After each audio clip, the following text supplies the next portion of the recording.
Hello guys! So ayan no, kakain tayo ng tanghalian today. So ayan, alas 2 ng hapon guys no. Ayan ang ating ulam guys, niluto ng asawa ko, siya nagluto ngayon yan. Chicken pastel with mushroom.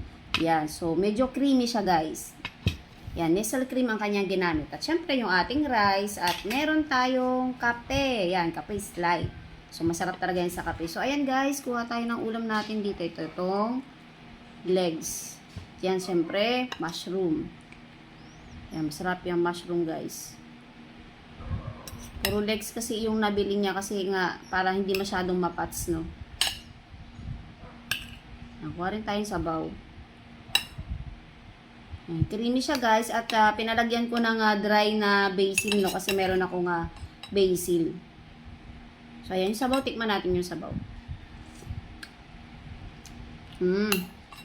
Ayos naman yung lasa. Yan, gusto niya daw magluto ng ganito. Pinabayaan ko siya magluto ng ganito.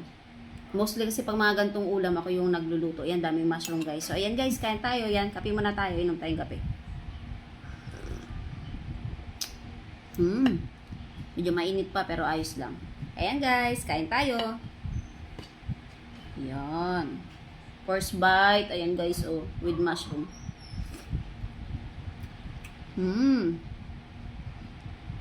Na ating chicken. Na chicken. With mushroom and rice. Sarap. Ayan guys.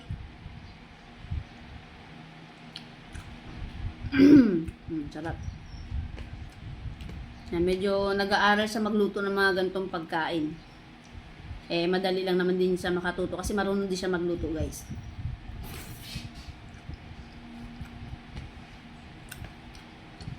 Ang sarap ng mushroom.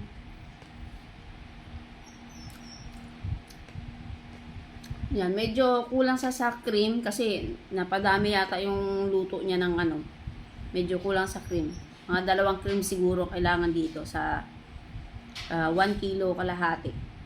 1 kilo dapat 1 cream. Yun. Yan, kain guys. So, ayos ng lasa.